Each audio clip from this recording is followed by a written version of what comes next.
Hi guys! Today is Wednesday, another day and another vlog.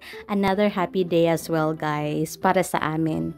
So as you can see, si Mr. nag-i-enjoy talaga sa kanyang pagsa-sunbathing guys. Alam nyo ba, sobrang saya si Mr. pag alam niya na the next day ay sobrang init. Kasi nga, magagawa niya lahat ng gusto niya katulad ng pagsa-sunbathing, paglilinis sa bakuran namin, paggugupit ng mga dahon ng halaman na hindi nakakaaya tingnan sa mga mata niya. And sa totoo lang, si Mr. mahilig talaga siya sa mga halaman.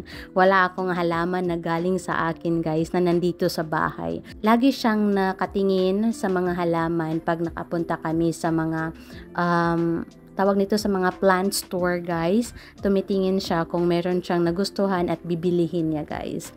And dito guys, enjoy na enjoy talaga si Mr. Actually, meron siyang music dito pero hindi ko na lang sinasali sa video guys kasi nga baka makopyright ako. O diba, makikita niyo talaga guys na si Mr. ay nag-enjoy. Tingnan niyo naman yung ulo at saka paa niya. Gumagalaw. Hindi alam ni Mr. guys na kinukunan ko siya ng video. Si Mr. guys, gusto niya magkaroon ng same color ng skin ko, which is brown. Pero hindi naman niya ma-achieve yun guys. Uy, kasi mapipink naman ang iyang skin.